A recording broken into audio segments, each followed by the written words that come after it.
भक्तगणों, आज आपको श्रीमद् भागवत षष्ठ स्कंद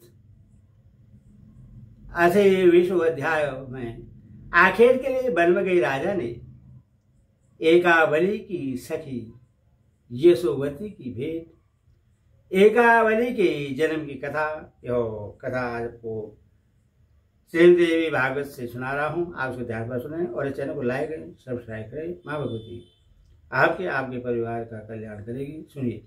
ब्यासी बोले, हे राजन, तत्पश्चात राजा हरिवर्मा ने बालक के जात कर्म आदि संस्कार किए।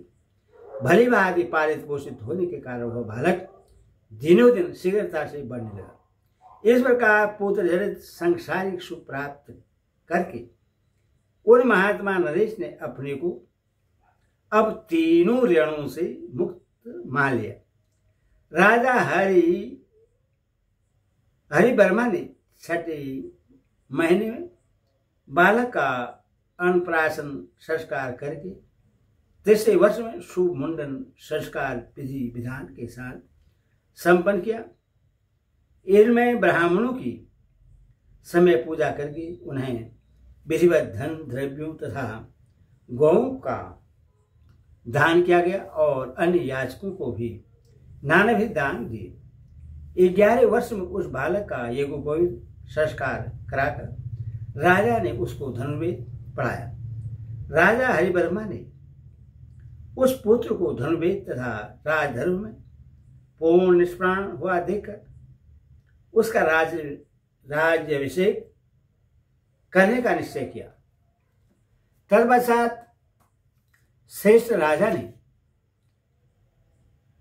पुष्पाक योग से युक्त शुभ दिन में बड़े आदर के साथ अभिषेक हेतु सभी सामग्रियां एकत्र कराई। सभी शास्त्रों के पूर्ण पारंगत तथा वेद वेता ब्राह्मणों को बुलाकर उन्होंने विधिवत अपने पुत्र का अभिषेक संपन्न किया। सभी तीर्थों तथा समुद्रों से जल मांगकर राजा ने शुभ दिन में पुत्र का स्वयं अभिषेक किया। तत्पश्चात ब्राह्मणों को धन देकर तथा पुत्र को राज्य सौंपकर उन राजा हरिवर्मा ने स्वर्ग प्राप्ति की कामना से वन के लिए शीघ्र ही प्रस्थान किया। इस प्रकार एक वीर को राजा बनाकर तथा योग्य मंत्रियों को नियुक्त कर इंद्रजित राजा हरिवर्मा ने अपनी भार्या के साथ वन में प्रवेश किया। मैनाक पर्वत के शिखर पर तीर्थ आश्रम वानप्रस्थ का आश्रय लेकर वे राजा प्रतिदिन वन के पत्तों तथा फलों का आहार करते हुए भगवती पार्वती की आराधना करने लगे। इस प्रकार अपनी भार्या के साथ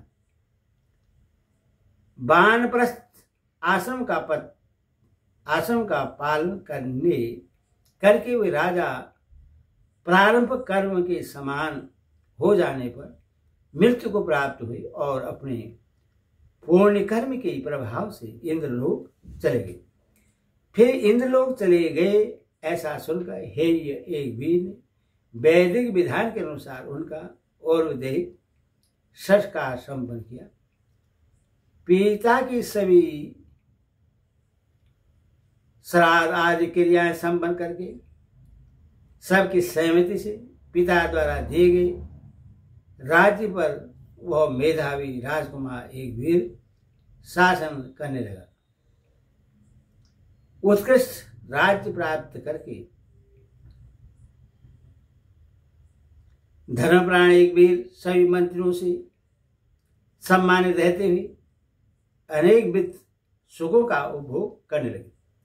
एक दिन प्रतापी राजा एक वीर मंत्रियों के पुत्रों के साथ घोड़े पर आरूढ़ होकर गंगा के तट पर गए। वहां उन्होंने कोकिलों की कुंज से गुजित भरभरों की पंक्तियों से शोभित तथा फलों फूलों से लदे मनोहर वृक्षों,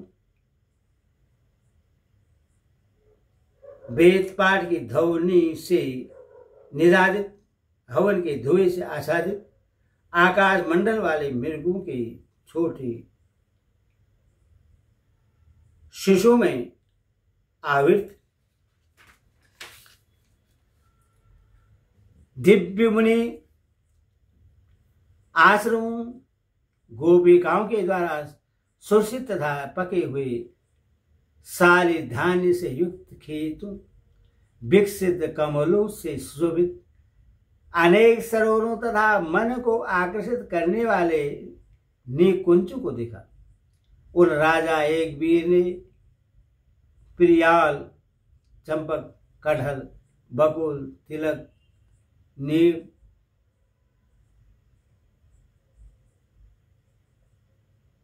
पुष्पवत, मंदार, साल, ताल, तमाल, जामुन, आम और कंदव आदि वृक्षों को देखते हुए कुछ दूर आगे जाने पर गंगा के जल में उत्कृष्ट गंध युक्त एक खिला हुआ सद्दल कमल देखा।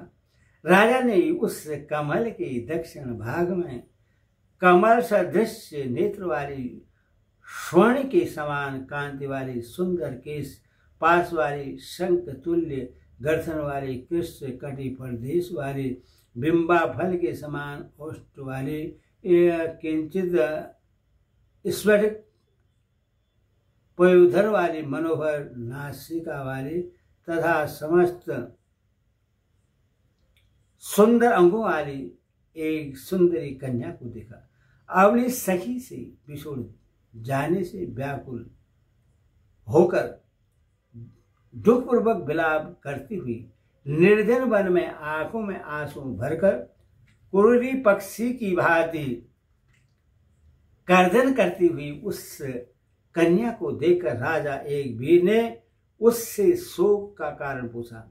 हे सुंदर नासिका वाली, तुम कौन हो? हे सुमुखी, तुम किसकी पुत्री हो? तुम गर्धव कन्या ही अथवा देव कन्या? हे सुंदरी, तुम क्यों रो रही हो? यह मुझे बतलाओ। हे बाले, तुम यहाँ अकेली क्यों? हे पिक्कम स्वरे, तुम्हें यहाँ किसने छोड़ दिया है? हे प्रिय, तुम्हारे पति अथवा पिता इस समय कहाँ चले गए हैं, मुझे बताओ। हे बक्ष भौवाली, तुम्हें क्या दुख है, उससे मेरे सामने अभी व्यक्त करो। हे केशोदरी, मैं सब प्रकार से तुम्हारे दुख दूर करूंगा। हे तनवंगी, मेरे राज्य में कोई भी प्राणी किसी को पीड़ा नहीं पहुंचा सकते।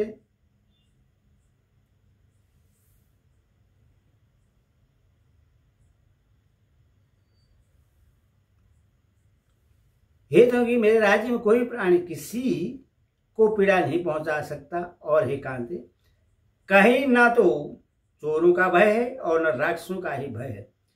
मुझे नरेश की शासन करते हुए इस पृथ्वी पर भीषण उत्पात नहीं हो सकते।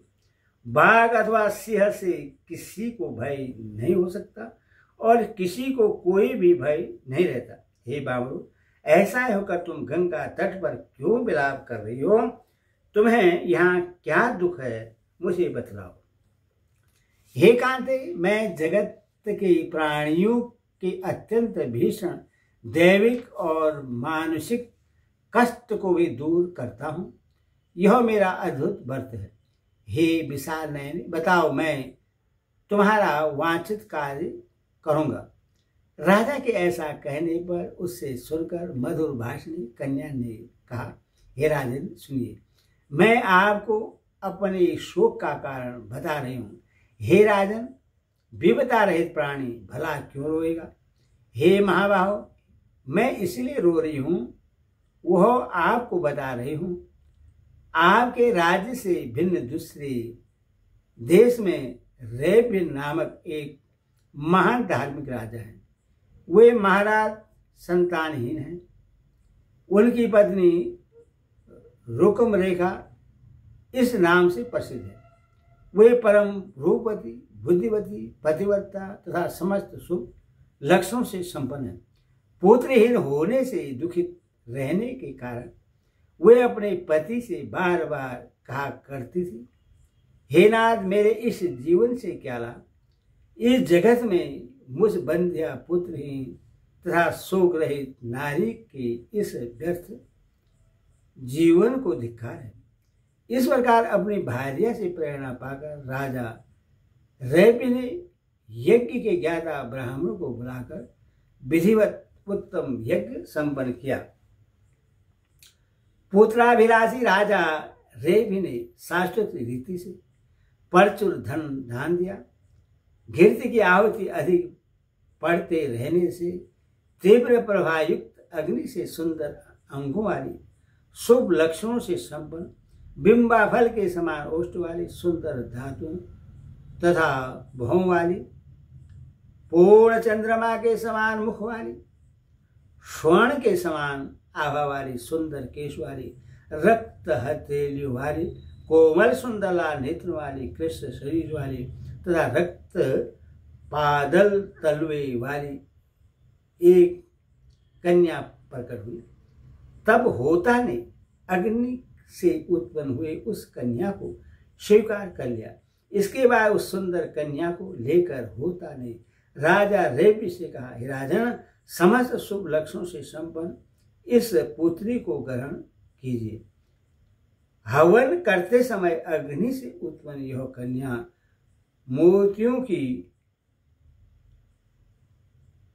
मोतियों की माला के समान प्रतीत होती है। अतः हे राजन, यह